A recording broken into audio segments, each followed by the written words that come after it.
I'm not scared of any threats from a housewife like you, who has no job and no parents. That's right, you can't do anything with a pile of trash because it's just trash. I get how you feel now. I'm moving out of this house. Well, now you're homeless. Good luck being homeless. This is a good chance for Larry to leave the house. So let's work together to get rid of the trash and clean up.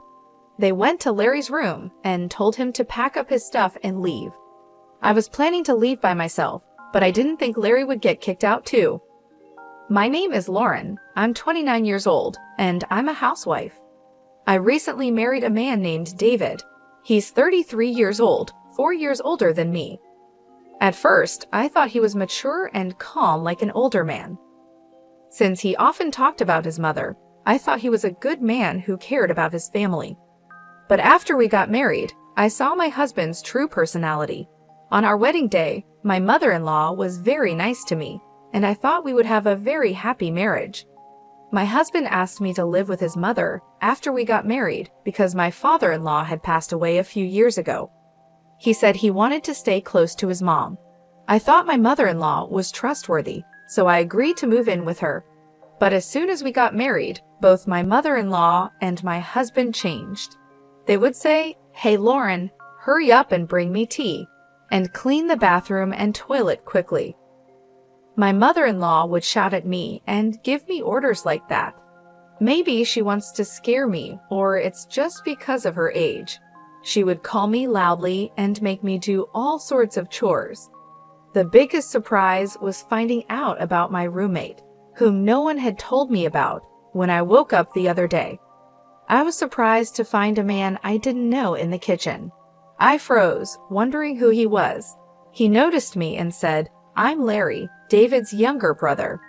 He introduced himself.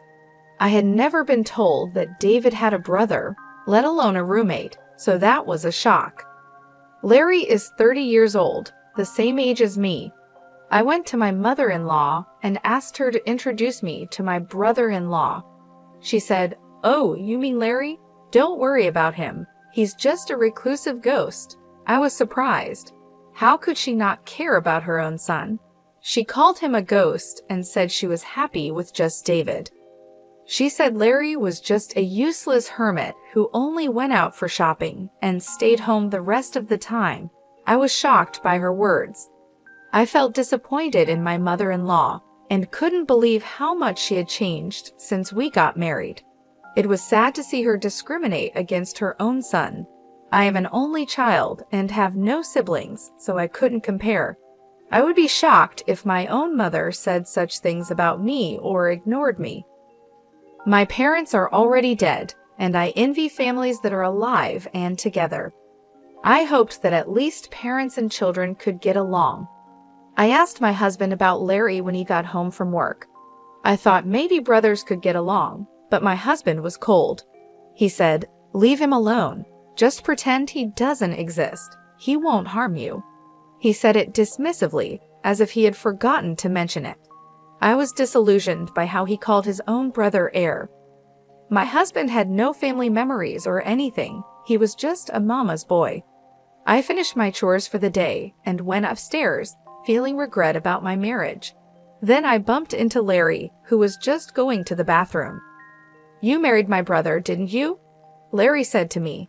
"Yeah, what's wrong?" I replied, "I'm sorry, it's nothing. But I won't say anything bad. You'd better get out of here." "What?" I asked, confused. "I'm sorry, but you should get a divorce," he said. I was a little offended and confused. I was shocked at how my husband and mother-in-law acted. I married my husband because I loved him. It's unbelievable that Larry would ask me to end our marriage after just one day. "It's none of your business. I can handle it," I said. "I'm a competitive person." "I'm sorry about that," said Larry. "I'm also sorry for my outburst," he added, bowing his head. I thought he was acting strange. Until a little while ago, I thought I understood why my mother-in-law, and I felt uneasy about the rules.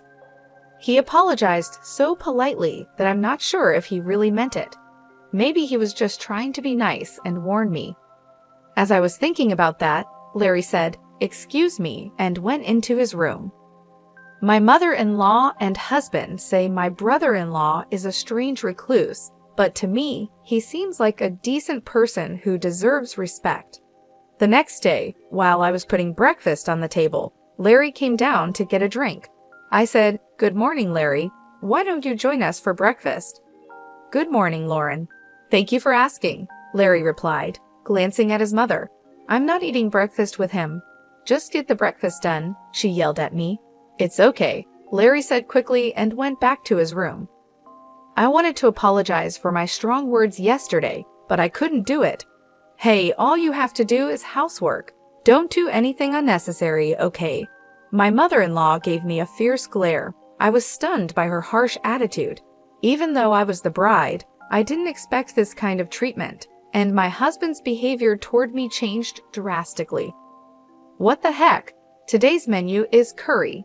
You should have told me before lunch. I had curry for lunch too," he shouted. "How is that my fault? Why didn't he call me and tell me he had curry for lunch and wanted something else?" I kept my mouth shut. He continued to yell at me, "Hey, you're not apologizing. Who do you think you are? You're here to do the housework. Make sure you understand that." I was shocked and stayed silent. David didn't love me. He just wanted a housekeeper. It's terrible. How could he be so cruel with such a calm voice? They didn't care about me. They just wanted to make themselves comfortable. They were using me. Seeing them giggling and watching TV in the living room, I walked upstairs. As soon as I got upstairs, I burst into tears. Then a hand gently offered me a handkerchief. "I still think you should leave," said a familiar voice. I looked up, and it was Larry. I'm so sorry," he said. I wiped my tears in a hurry. "I'm sorry I used your handkerchief." "No, I gave it to you because I wanted you to use it," Larry said. I heard what my brother and mother said. "I knew it. They're the worst," he continued. When Larry said that, I asked him what he meant by "I knew it." Larry said he had been in a similar situation before. I asked him for more details, and he told me that my husband had promised to marry another woman before, but because my mother-in-law and husband treated her the same way they treat me now, she ran away just before the wedding. Hearing that story made me feel a bit relieved. It showed that my husband and mother-in-law were pretending to be nice before marriage to avoid scaring away the bride. I felt hopeless. How could I have trusted them? But I had nowhere else to go if my husband left me. I'm just a housewife. My husband and mother-in-law wouldn't let me get a part-time job. I can't even move out and rent another place. I didn't know what to do. All I could do was cry. Then Larry said, "If we keep talking here, it will look suspicious. Let's talk at a coffee shop next time, if you like." He handed me a piece of paper with his contact information on it and went back to his room. I was determined to get out of this house. I was thinking about how my struggle for survival had just begun. I told my mother-in-law I was going to the city office and then stopping by the supermarket on my way home. She warned me not to leave any chores undone. I made sure everything was perfect before leaving. She grumbled about not accepting it if I was late for dinner. I pretended to agree and went to the coffee shop where Larry and I had planned to meet. I told Larry that my parents were gone, so I couldn't rely on them anymore. I had canceled the house I was renting and quit my job. I told him I needed to start all over again. It's hard to move out of the house in this situation, especially with the work that keeps me tied up with my mother-in-law and husband from early in the morning until late at night. Larry then asked me, "Lauren, can you draw?" "Huh? What do you mean?" I replied, confused. "Oh, I see. So can you?" "Yes, well, I went to art school before," I said. "Really? That's great," he exclaimed. "Yes, but how?" I asked. "Just in time. Another manga artist is looking for an assistant. You can do it remotely," Larry said. "But I don't have a computer right now," I responded. "I'll lend you my computer that I'm not using right now," Larry said. "Really? Thank you so much. But why do you have an extra computer? What do you do for a living?" I asked. "That's kind of you to ask. You don't think I'm just a recluse, do you?" No. You use polite words a lot, and you look neat and tidy, so I don't think that at all. Do you work from home? I replied. Yes, actually, I'm an engineer, Larry said. An engineer? I didn't know that. I didn't realize you were a business owner, I exclaimed. Yes, I used to work for a company, but now I run my own business. It's easier for me to take orders on my own. We also have web designers as employees. We only have a few people, so everything is done remotely, he explained. I see, so that's why you're home all the time. But your mother and David said you're just home doing nothing. Haven't you told them the truth? I asked. I don't see any benefits in telling those two, Larry replied. True, but if you're such a good manager, why don't you just leave that house? I wondered. Larry then shared his thoughts with me for the first time. Let's not talk about me. I need to introduce you to the manga artist, he said. Larry made a phone call right away, and soon a remote interview was set up for me. I was going to have an interview with the manga artist on Wednesday. My mother-in-law usually had lessons after which she would go out with other participants, so I could do the remote interview then. I seemed to make a good impression in the interview and got hired immediately. Considering my situation, they said they would send the hiring documents in an envelope addressed to Larry, so I was all set for the job. Next, we needed to find a place for me to stay. I have a friend who works for a real estate agency. He can give you a good deal, Larry told me. Who is this guy? He seems to have all kinds of resources.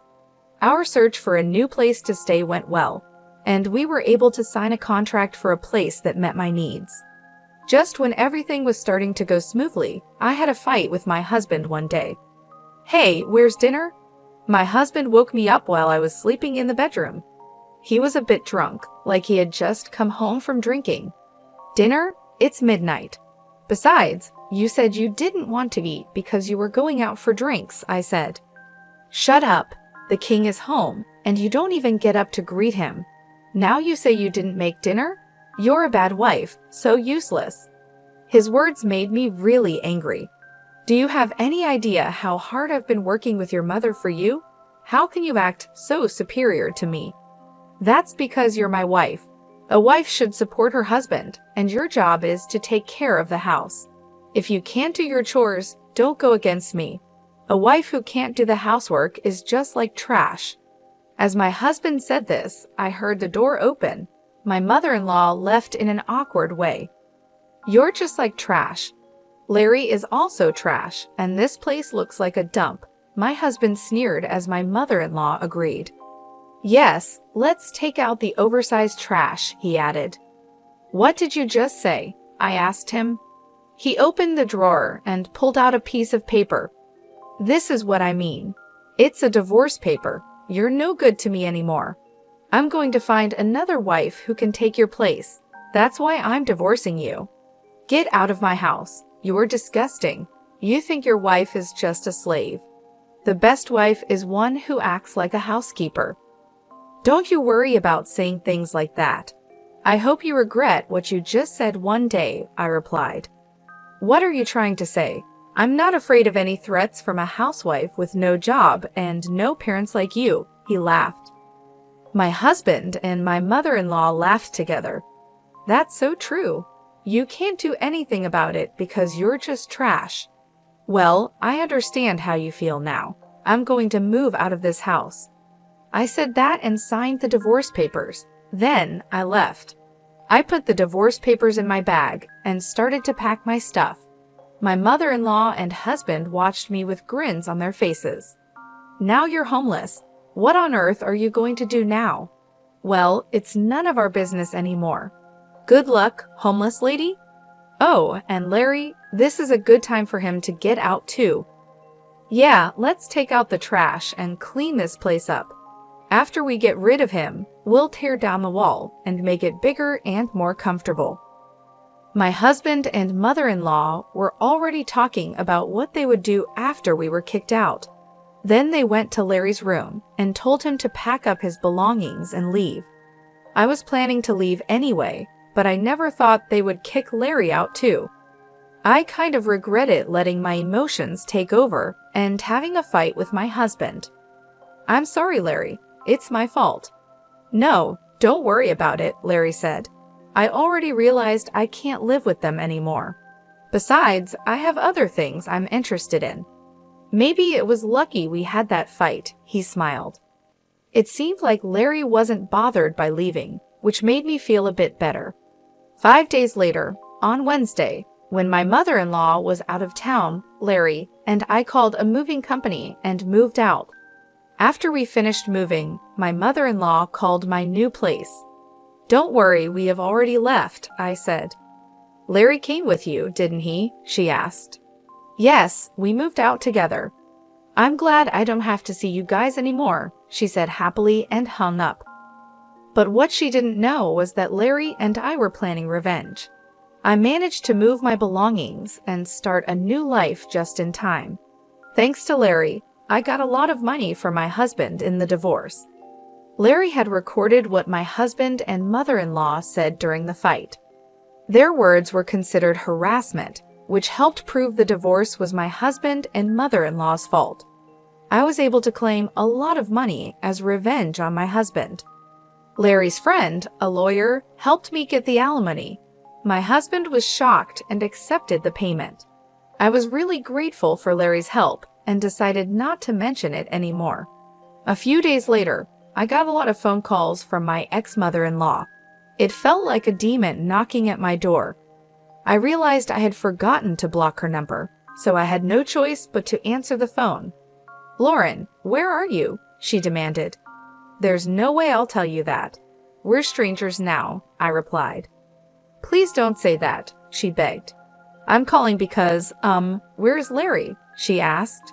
Huh, why are you asking about Larry? I replied. I'm looking for him, but I can't reach him anymore, she said. That's too bad. Maybe he doesn't like you anymore, I said, trying to provoke her. Then someone else took the phone. Don't be silly. You two moved out together. You must know where he is. You're a bunch of jerks. I did know where Larry was, but I wasn't going to tell them. I'm afraid I don't know. You'll have to find him yourself, I said. Where the heck are you anyway? You don't have a home, a job, or a place to live. If you're willing to beg, I might let you come back, but you'd have to be my housekeeper, she said. Who's coming back to you? I have a job and a place to live. I'm not going back to you, I replied. That's a lie, she shouted. My ex-husband was surprised because he didn't know I could get everything sorted out so quickly. I didn't bother to correct him. Please don't call me again. If you call me or come near me, I'll call the police, I said, and then hung up the phone. I blocked my mother-in-law's number right away. I had already blocked my ex-husband's number. They were so panicked because they had just realized something important. They thought my father-in-law had left them a lot of money, but it was Larry who had been sending money to his mother's account every month. My mother-in-law thought Larry was just a lazy person with no job. They couldn't believe that the bank had divided my father-in-law's inheritance. When Larry was kicked out of the house, he stopped sending money. That's why there were no more transfers at the expected time. They must have finally realized who had been providing the money, but it was too late. Larry had already cut ties with his mother and brother. My ex-husband had no money to pay alimony, and my ex-mother-in-law was living off the money Larry sent every month. If the money stops coming in, she's going to be in a lot of trouble. Well, they both got what they deserved. I don't feel sorry for them at all. By the way, Larry bought a nice apartment in New York and is living there comfortably. Why is he so rich? Why did he send money to his parents and stay there all those years? It's because he made a promise to his father. Unlike his mother, Larry's father loved him a lot. Even though his mother and brother treated him badly, he stayed because of his father's wish. His father told Larry, "You may not like your mother and brother, but they are important family members to me. So after I pass away, please take care of them too." To keep his promise to his father, even though he was bullied, Larry secretly sent money to support his mother and brother. It's terrible that his mother and brother, who kicked out such a kind-hearted person like Larry without knowing the truth, are the worst. I met Larry once after we moved out. He said he had made a promise to his father, and I agree with him. I hope he can move on. I was feeling hopeless after being tricked by my husband, but luckily Larry saved me. I believe he is an important person in my life, and I wish him happiness. 2 years later, Larry asked me to marry him. He proposed to me, but that's another story. It's horrible how a nice person can change so much after getting married. That's a marriage scam, isn't it? I'm glad my brother-in-law is a very reliable person, and now I'm married to him. Anyway, I overcame the obstacles and feel relieved that happiness is finally in my hands. Please let me keep having these happy days. Thank you for watching until the end. Please subscribe to our channel if you liked this. See you in the next video.